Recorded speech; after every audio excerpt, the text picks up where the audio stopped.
Radio Sucesos 101.7 FM presenta su noticiero Sucesos con Milton Pérez y Verónica Larrea. Un periodismo libre para una democracia plena. Los hechos y las opiniones de los sucesos que marcan nuestro tiempo.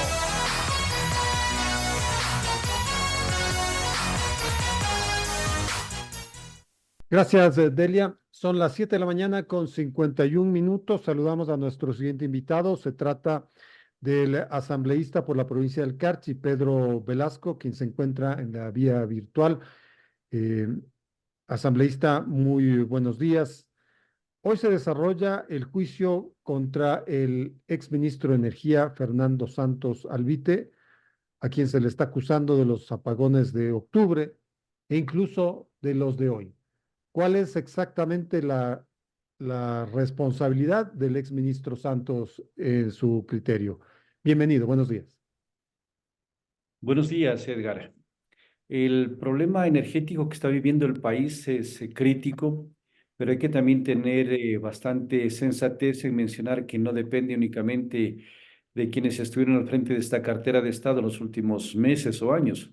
Esto ya viene generándose desde hace mucho tiempo atrás, cuando se empezaron a difundir en el país la información de que teníamos garantizada la energía eléctrica como para 50 años con las famosas mega obras de las centrales hidroeléctricas, y a la postre ha sido todo un fiasco, porque además de los sobreprecios, de los actos de corrupción que se han denunciado, nos han develado una realidad de que nosotros estamos dependiendo solamente de los fenómenos naturales. Si llueve tenemos energía eléctrica, si no llueve no tenemos energía eléctrica, es decir, nos quedamos anclados todavía a siglos anteriores, cuando ya estamos en el siglo XXI, y que se debió haber previsto precisamente el tema del cambio de la matriz energética, el buscar otro tipo de energías.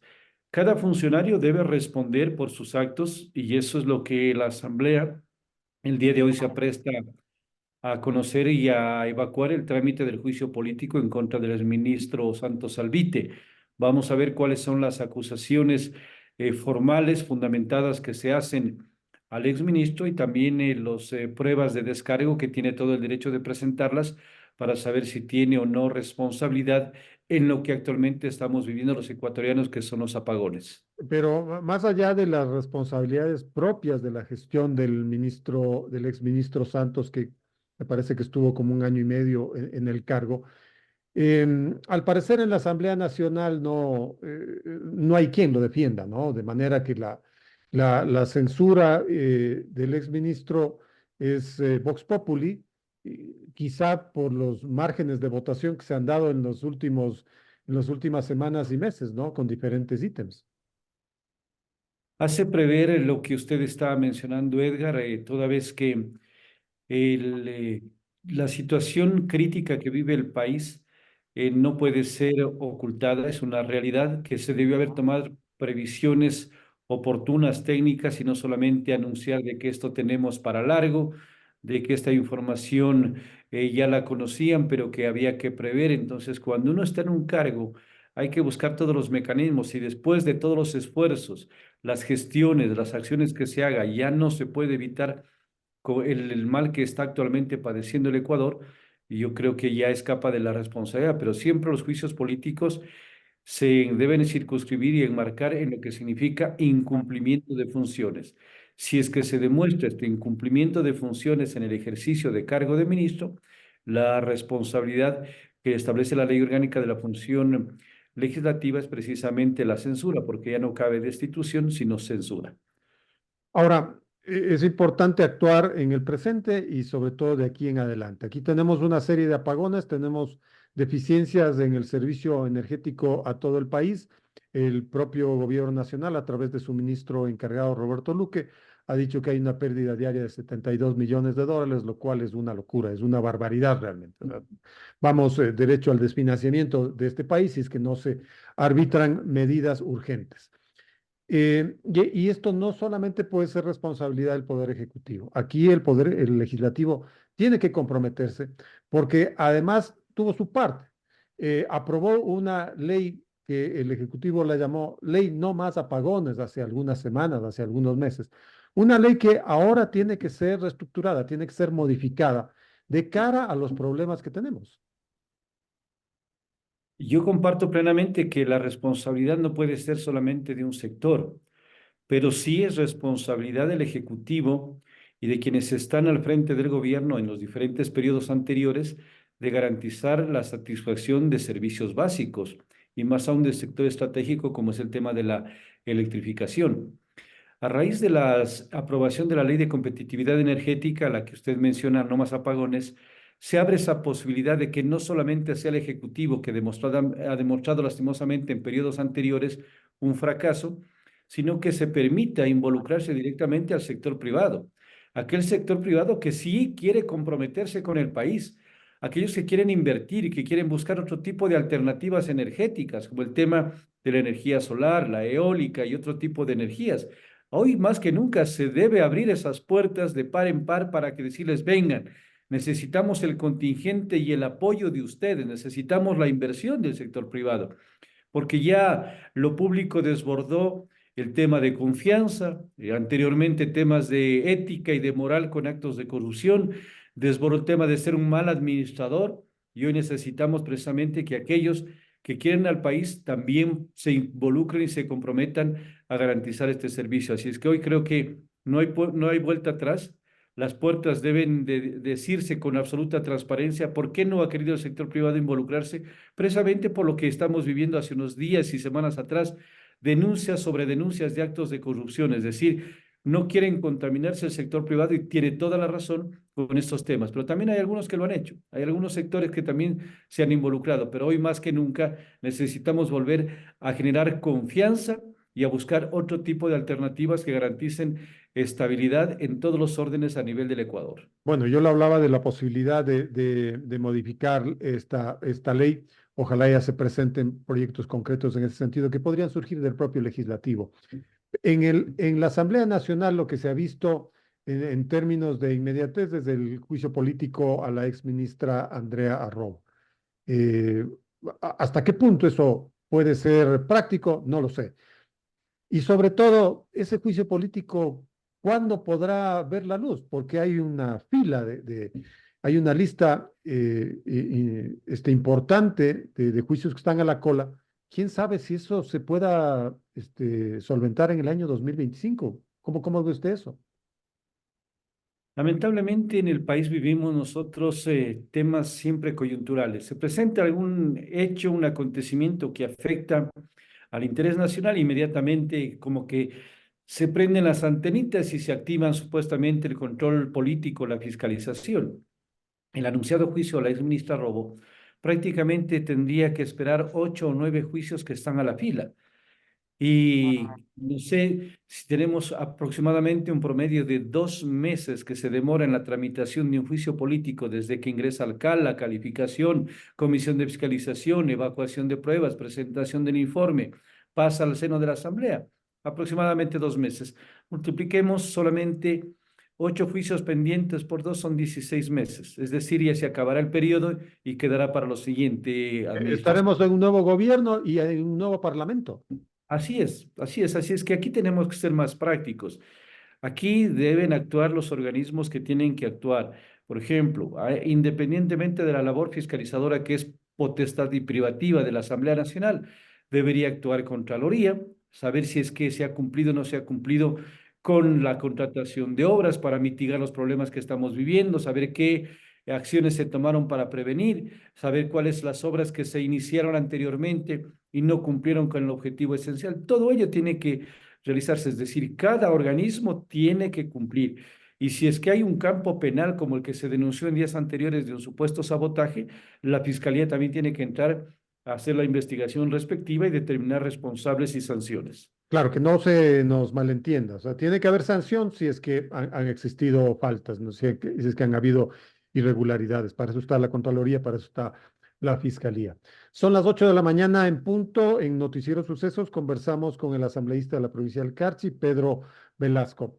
Hablemos de la consulta popular asambleísta. Ayer el presidente de la Asamblea, Henry Kronfle, establece un menú de posibilidades para que el Poder Legislativo canalice la decisión, el mandato del pueblo ecuatoriano, además un mandato holgado con una muy buena votación que solamente se repite en algunos tramos con la consulta popular del año 2018, de manera que ese es un mandato contundente y prioritario para la Asamblea Nacional. Decía Kronfle propone tres alternativas. Una de aquellas es una comisión multipartidista que pueda tramitar estas ocho preguntas y sacarlas en el plazo que también está en los anexos de las preguntas, es decir, 60 días. ¿Cómo vio usted estas propuestas del señor Kronfle?